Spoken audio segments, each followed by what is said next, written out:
I'm so excited to read this. Oh, a new Sarah J. Maas book, a completely new series. I can't wait. I can't wait. I just can't freaking wait. I'm so excited. So, these are the end pages. Oh, gorgeous artwork. Cover has a little crescent moon on it.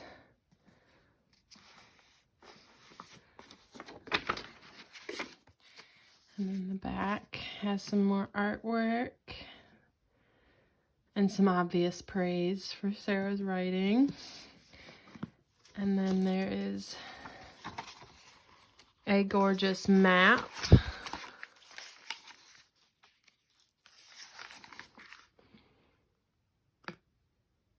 Oh, I'm so excited. Hello everyone and welcome to my Crescent City reading vlog, or my House of Earth and Blood reading vlog. I am going to constantly call this Crescent City. You're just gonna have to deal with it. Crescent City is bigger on the cover. It's what I've been calling it since it's been announced.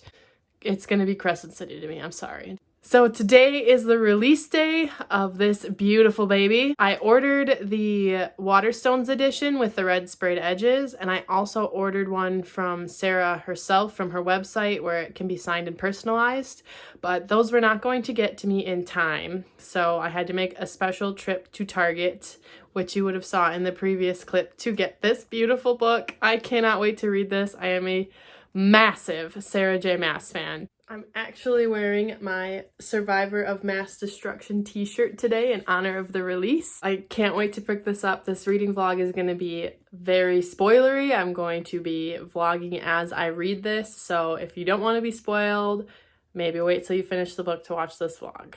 So this is my Sarah J. Maas shelf and wall. I have some artwork, the collector's editions of both series, some candles and bookmarks and exclusive edition offers. I have the Arc of Akatar here, a bunch of different editions of each of the books, the exclusive editions. There's the Throne of Glass series. This is the Air of Fire arc. And then just some extras down here. And then there's actually space for my Crescent City books down here. Like I said before, I have 3 copies. So I will be annotating this as I read. I've done that with a few of the other books. I started with A Court of Mist and Fury, which is my favorite book that Sarah has written. And then I did it to Empire of Storms and Kingdom of Ash, which I can show you what I did with those. So here's A Court of Mist and Fury. I actually painted on this too. I was into painting. And wrote on the end papers. And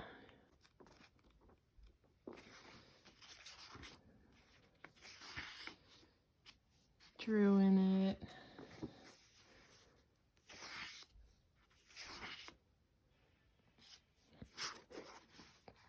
Wrote more on the back end pages, and then I painted the back. I'm not super happy with how this turned out, but it is what it is. I do love it. With Empire of Storms, I wrote, this is song lyrics that I thought really fit with the theme of the book and with the main character in this series. I Am the Fire by Hailstorm. Check it out if you've read the Throne of Glass series. And tabs.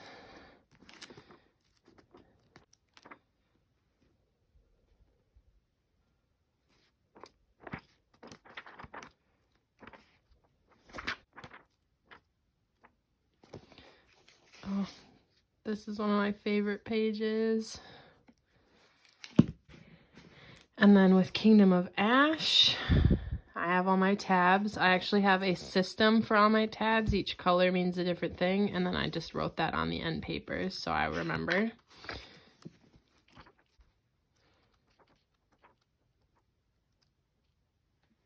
That's my favorite page. So yeah, I plan on annotating this copy of House of Earth and Blood. I'll definitely do the tabbing, and I'll underline some lines that I like or my favorite parts. And then usually I'll write at the end of a chapter or draw something.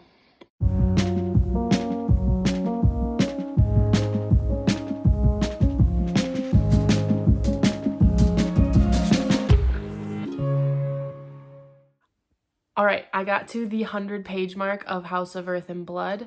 I am really enjoying this so far. So I didn't really know very much about this book, like the plot. Didn't read like any synopsis really of it. I knew that the main character was named Bryce Quinlan, and she was a half human, half fae. And I knew that there was something about fallen angels, and that's about it. That's all I knew. When I got to the part where Danica and the wolves get like brutally murdered, I was super shocked. I was like, oh my god. And it's literally on the front flap. Like, it literally says when her closest friends get murdered by a demon. And I'm like, I should have known that, but whatever. So I was really shook by that. So we find out that Bryce is a illegitimate daughter of the Autumn King, who's like one of the leaders in the city. And she has a half brother, Rune. So she's basically like a princess because they keep calling her brother the prince. So wondering what's going to happen with that later in the story or in the series. Also, we meet Hunt, the fallen angel, with these like super badass lightning abilities, which I thought was super cool. I don't know, I liked his character. I liked the presence that he had around people, and they kept calling him like the shadow of death, and they're all like, oh shit, he's coming in. And I like that he was kind of sweet with Bryce after she just went through that huge traumatic experience of coming home and finding all of her close friends like really brutally murdered. I'm looking forward to learning a little bit more about him.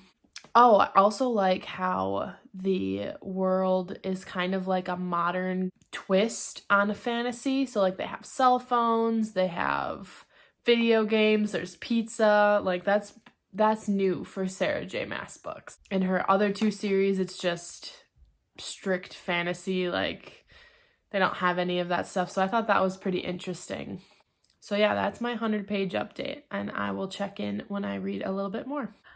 I made it to the 200-page mark in House of Earth and Blood. I'm really getting sucked into the story. There's a mystery going on now. Bryce's close friends were murdered brutally by a demon, and now it's 2 years later, and another murder happened that's the same like style, and one of the archangels, so like one of the big guys in the city, tasks Bryce to try to solve the mystery and solve who the murderer is. And Hunt is tasked with protecting her and watching out for her. So we're trying to solve that mystery, and we're following along as Bryce is finding clues, and it's super interesting. Yeah, I'm really liking it. I like Rune as a character. I like how he's kind of like a protective big brother, but they have like this like sibling kind of, not really a rivalry, but like the sibling banter that they go back and forth whenever they're together. But he's super protective of her, which I think is really cute. I also think Hunt and Bryce's interactions are really funny. Bryce just basically tries to annoy Hunt whenever she can, which is pretty hilarious. I'm gonna go to bed now, so I'm gonna be putting this down, but I can't wait to pick it back up again tomorrow and read a little bit more. All right, I'm at page 258 right now, and I have some thoughts. So we are following Bryce as she's going around trying to figure out, clues and where they're leading to. And we find out that this horn was stolen from the goddess Luna's temple around the time that Danica died. And now that there's these murders happening 2 years later and they're like basically the same, they think that somebody's trying to find this horn again. And Hunt brings Bryce to the crime scene, and she's like, no, I don't want to go. And he's like, no, let's go. And brings her to this freaking brutal crime scene that she's seen before because it's her best friends. How does he not think that she's gonna be triggered by that? And he's like, when she is, he's like, whoops, didn't even think of that. Like, no, you freaking didn't, Hunt. Hunt also says at one point that he was going to throttle her and that somebody should have done it a long time ago. Like she's some petulant child that he needs to put in her place. Like, come on, dude. Ugh. I don't know. He's just super annoying. I'm not a fan.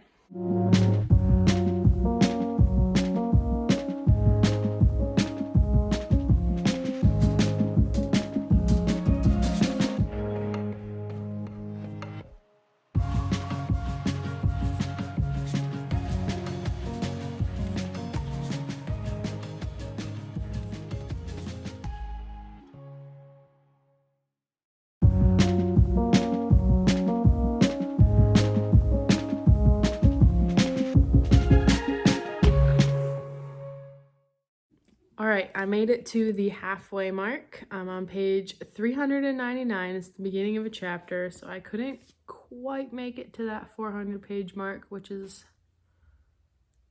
doesn't bother me at all.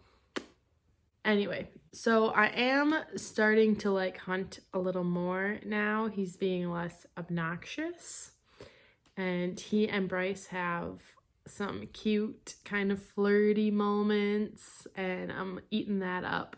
We start to learn more about his past and his previous love that he had with, I forget her name, Shahar, there it is, Shahar. We start to learn a little bit more about his previous love, Shahar, who was killed by her own sister, and she's like, comes to the Crescent City, and he's basically trying to avoid her at all costs because now he's a slave. He was captured.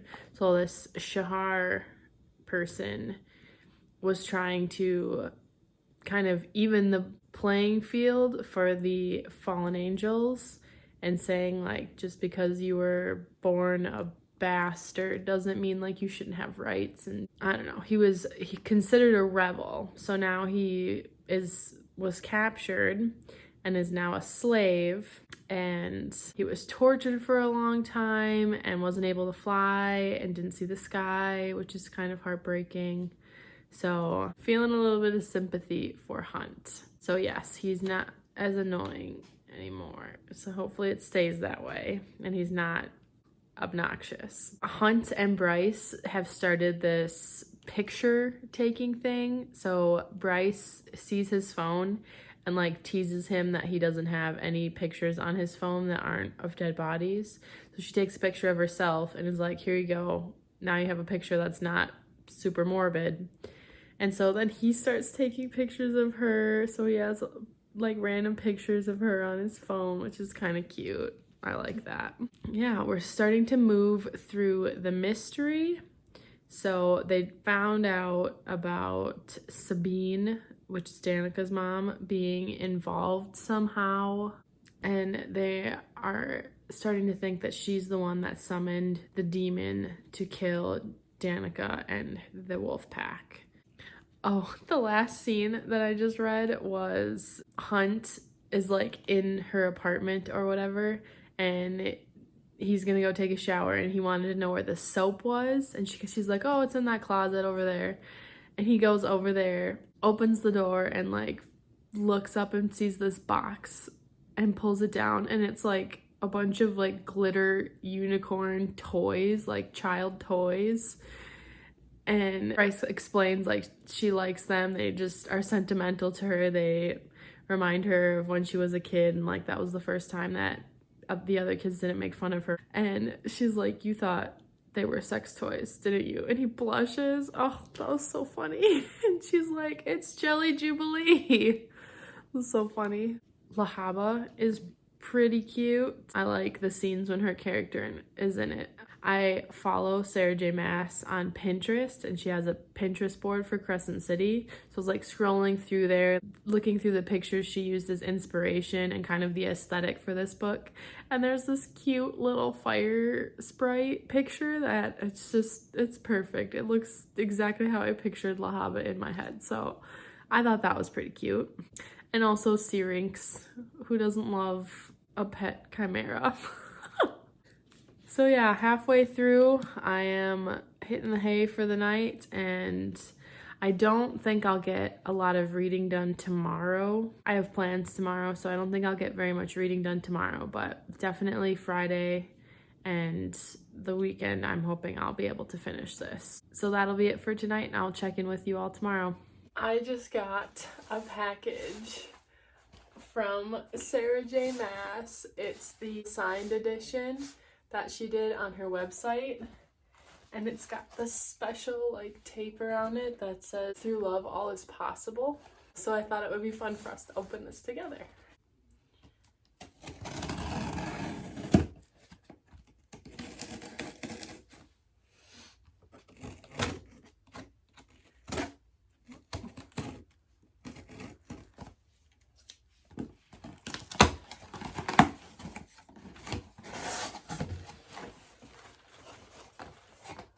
All wrapped. And it's got a sticker that says Sarah J. Maas. Oh, that's so cool. I'm gonna try to peel that off and put that in my bullet journal.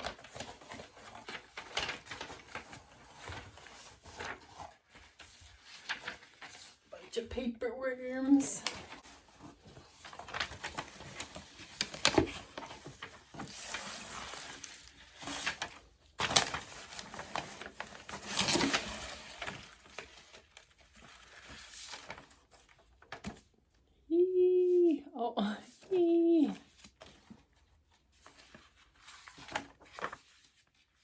Oh, and there's the pre-order poster.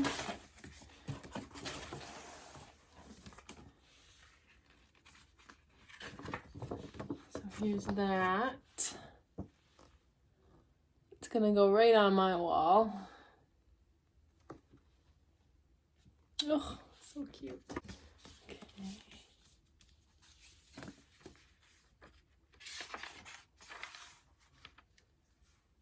Yay!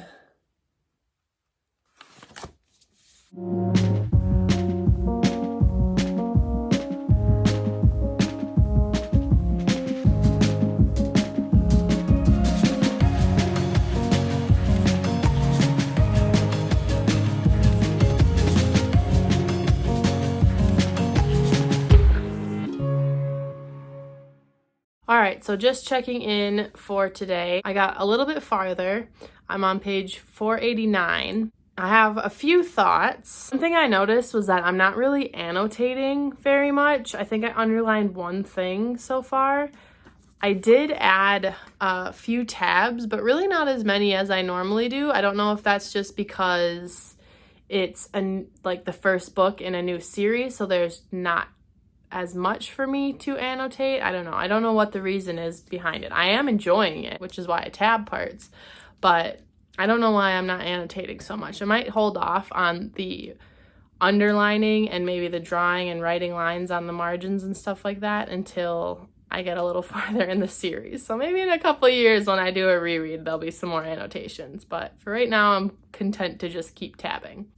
So the parts that I read so far today were the part where the Crystallos demon comes and attacks Bryce and Hunt, and they manage to kill it, which makes Bryce think that maybe it wasn't the Crystallos demon that attacked Danica and the wolf pack, because the way the Crystallos demon is attacking, it's like trying to get at people's organs, whereas the demon or whatever it was that attacked Danica, like, just kind of left them in like a bloody pulp. As gross as that sounds. So Bryce is kind of thinking that that is not the same demon that they've been chasing that killed Danica. So that's something. And they finally confront Sabine about her killing Danica, and Sabine's like, I didn't kill Danica, I was protecting her because Danica stole the horn.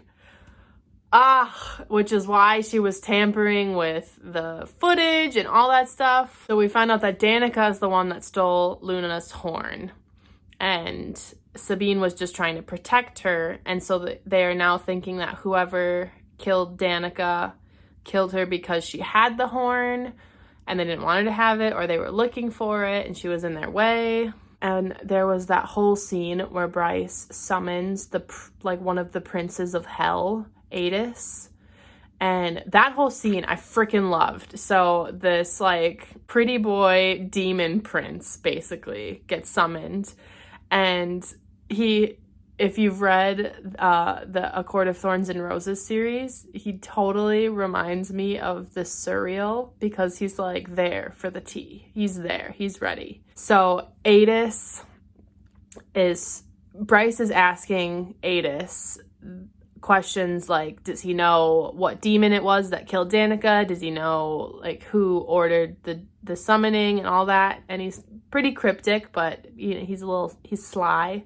And he mentions Bryce's oracle visit, like the one from when she was a teenager, and the oracle is like screaming and everybody's like, oh, she's this disgrace, basically, like something terrible is happening.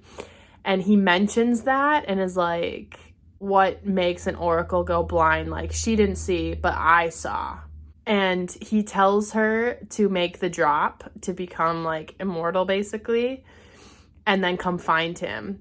And the last part that I just read was like her flashing back to when Adis comes after Bryce's oracle reading as like a white cat and talks to her and says, what blinds an oracle, Bryce Quinlan? The Autumn King's only daughter, thrown out like rubbish. He'll kill me if he knows. And then the cat licked a paw. Then make the drop. And what then? I told you, come find me. Why? So we can finish this. So I'm super interested to know more about Adis and his connection to Bryce and why he's like wanting to help her, and what's this? So we can finish this? Like, what? Finish what? I want to know. These are answers that I need. So that's where I'm at now. I am going to dinner, and then when we get back, I'm going to sit down and get a decent chunk of this read. So I will check in a little bit. Just checking in for the night. I got about 150 pages read. I am on page 630 now, and a lot has gone down in those last 150 pages. So first of all, Hunt and Bryce have been more kind of romantic, like flirty, and you know, getting closer. You can tell that they're developing feelings for each other.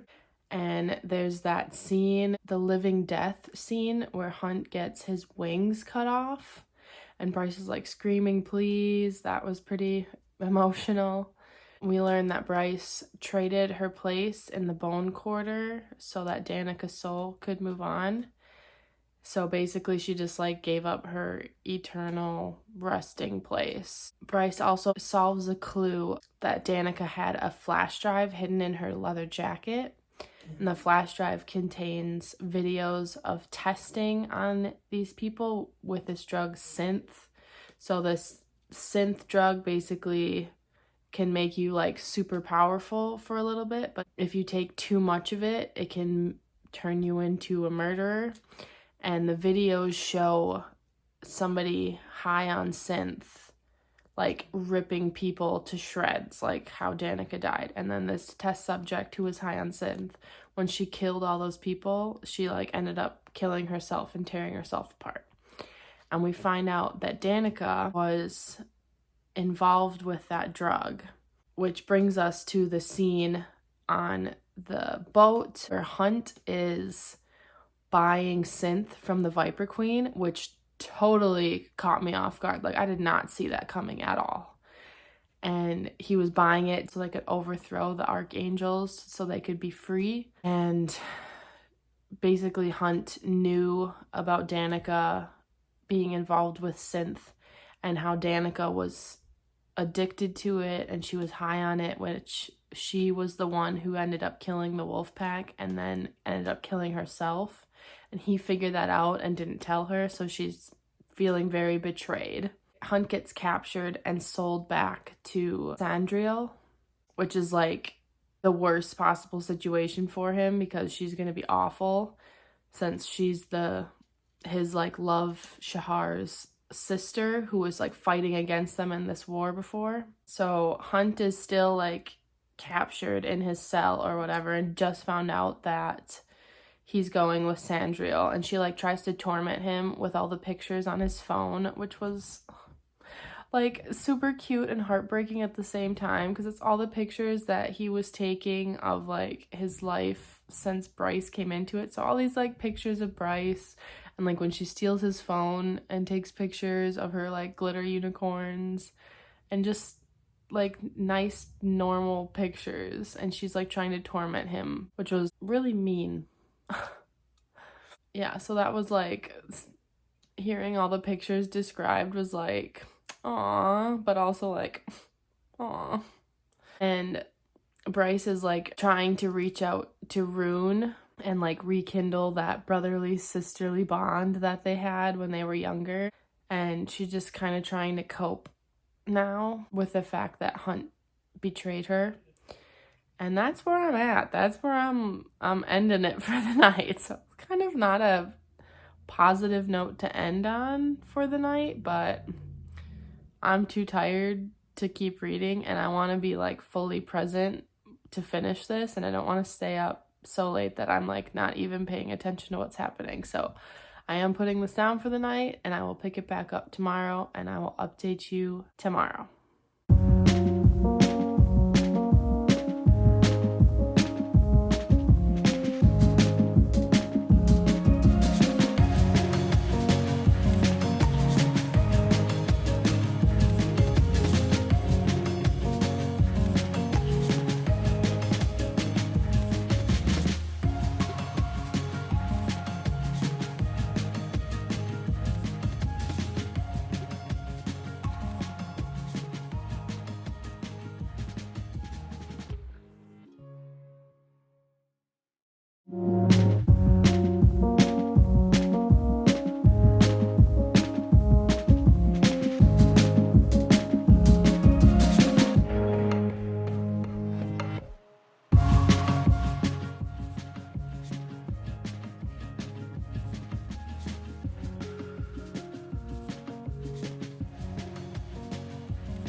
Oh my God. Oh my God. Okay, so I just read the part where Micah goes down in that secret library at Jessica's place and is like doing the whole villain thing, you know, explaining everything out so that people like me who totally didn't see this coming are like super shocked by it. So we find out that Danica ground up Luna's horn into a powder, and that was added to the tattoo ink that is in the tattoo on Bryce's back that has been mentioned countless times. Like, you knew that the tattoo had to mean something or have to be like a clue or something because it's mentioned so much. But oh my God, I did not think it was going to be the horn. Like, didn't see that coming at all. And Micah's the big baddie, and he reveals that he's the one who killed Danica. And so, like, this whole time I was thinking, you know, I went from thinking it was this Kristallos demon to a different demon to Danica herself on synth killing her friends and then killing herself. I'm not good at putting things together because I feel like maybe it should have been more obvious to me that, like, I knew Micah was not a good guy. Like, he just always seemed fishy, but I feel like I should have maybe known that he was going to be the big baddie, but whatever. So right now, literally right now, he is like attacking Bryce and trying to get at the tattoo on her back or whatever. And everybody's watching at this summit, and Hunt is like watching her be attacked, and she's trying to get away. And I had to stop just to film this and be like, oh my God, oh my God, oh my God. Okay, now I gotta get back. I gotta see what happens. Lahaba just sacrificed herself to save Bryce's earrings. I just finished House of Earth and Blood. Oh, I loved it. It was so good. It was an amazing ending. Definitely a 5 out of 5 stars. I am not surprised by that at all. Anyways, I loved it. So good. So good. I can't wait for the next book. I want to know what's going to happen. So I think the last clip was me crying about Lahaba, which was so heartbreaking. I loved Lahaba. She's so cute. That whole scene, her sacrificing herself and saying, my friends are behind me and I will protect them. Oh, just so sweet. And like, Bryce had just bought her freedom. Oh, Lahaba. Such a sad scene. Oh my God. So then Bryce kills Micah. That whole scene, she's such a badass. Her like running and assembling the gun while she's running and freaking shooting Micah right in the head and then cutting him literally in half and then again and cutting his head off. So he's literally in pieces. Like, poetic justice. Oh, and when Micah was like, after he had injected her with the synth and like tried to use her as like a conduit for the horn, he ended up opening up 7 gates to hell. So once she kills him, she goes out and sees like all these demons everywhere and she's like, oh, cool, the fun's just starting. So then she's trying to like kill all these demons and get the gates closed, and everybody at the summit, so like Hunt and Rune and her dad, the Autumn King, are all watching this unfold on the screen. They're trying to dispatch help for her so she has like some assistance, so she's not just out there battling all these freaking demons by herself. And Sabine is like, nope, sorry, can't spare anybody. And then Ethan, Connor's brother, is like, don't worry, Bryce, I'm on my way, and totally disobeys orders to go help Bryce, which was amazing. I've been waiting for Ethan to stand up to Sabine since like the Crescent thing. So Ethan goes and helps Bryce, and they're like battling these demons and trying to get everybody into these safe like shelters. And the doors start to close, and like some of the wolf pack is trying to hold it open for them because Ethan and Bryce are doing like this cool battle duo, like back to back, fighting everything. And they're running for these shelter doors that are like slowly closing on them, and they don't think they're gonna make it in time.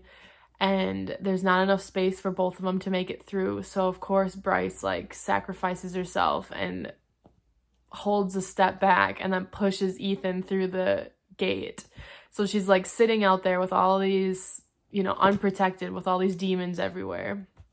And she calls Hunt and is like telling him her final goodbyes. That whole scene where she's like saying all her goodbyes to her parents, to Rune, to her friends, that just brought tears to my eyes. It was just so emotional. Oh, and then of course we find out Bryce is the heir of the Starborn Fae. So she has like starlight inside of her, which totally makes sense. Like on the cover, or even on the, let me see if I can hold this. On the artwork, she has like stuff coming out of the keyhole in her heart, which I thought was like fire, and now I think it's starlight. So she has this like super rare starlight that's in her. And she uses that starlight to close one of the gates, but there's 7 and she's only manages to close the one. And then the Med Witch, she's Queen Hypaxia, we find out. She releases Hunt from his like slave brand on his forehead, which allows him to then finally kill Sandriel. And like he literally just like rips her head off with his bare hands, and everybody's amazed by this because number 1, he has the super rare lightning ability. Number 2, he just overcame an archangel, which is incredibly difficult to do. So they like bow to him because apparently he's like this all-powerful guy. And then Hunt goes to help Bryce, and the, what are they called? The Asteri drop this like mega bomb down on where they are. And so Hunt, of course, like using his wings, shields Bryce, and he's like on the verge of death then. And she figures out that in order to close all the gates and heal and fix everything, she needs to use her first light from making the drop.